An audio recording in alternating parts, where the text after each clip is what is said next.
কপৌ ফুল ফুলিলে ও বহাগী ও রঙিলি, ময়না চৰাই ময়না মাত। সত্যি বিহুর সঙ্গে ওতপ্রোতভাবে জড়িয়ে রয়েছে কপৌ ফুল অর্থাৎ অর্কিডের সৌন্দর্য। অসমবাসীর জন্য ভালো খবর, 2026-এর শুরুতেই এই প্রথম সরকারি অর্কিড উদ্যান পেতে চলেছেন অসমবাসী। কাজিরাঙায় উদ্বোধন হতে চলেছে সরকারি অর্কিড বাগানের, যেখানে থাকবে বিভিন্ন ধরনের বিভিন্ন প্রজাতির কপৌ ফুল অর্থাৎ অর্কিড।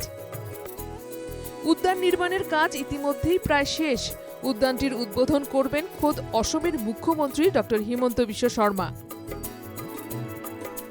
আন্তর্জাতিক পর্যায়ের এই উদ্যান গবেষণার অনেক কাজে আসবে, জানালেন মন্ত্রী অতুল বৰা। অৰ্কিড পাৰ্কখনৰ কাম ইতিমধ্যে প্ৰায় সম্পূৰ্ণ হৈছে।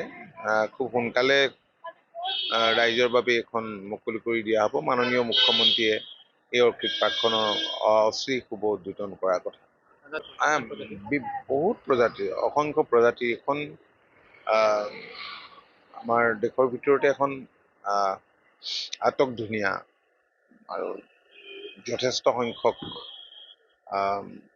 অৰ্কিড থকা এখন অৰ্কিড পাৰ্ক হ'ব। উপকৃত হ'ব। মই ভাবোঁ যে গৱেষণাৰো আমাৰ ছাত্ৰ ছাত্ৰীসকলে এটা ৰাস্তা পাব। কাজিরাঙায় ঘুরতে আসা পর্যটকরা অভয়ারণ্যের পাশাপাশি অর্কিড বাগানের সৌন্দর্য উপভোগ করতে পারবেন। ইতিমধ্যেই 2000-এরও বেশি প্রজাতির অর্কিড উদ্যানে আনা হয়েছে। গবেষক ও পর্যটকদের জন্য উদ্যানের দরজা খুলে দিতে জোর কদমে চলছে বাকি থাকা কাজ।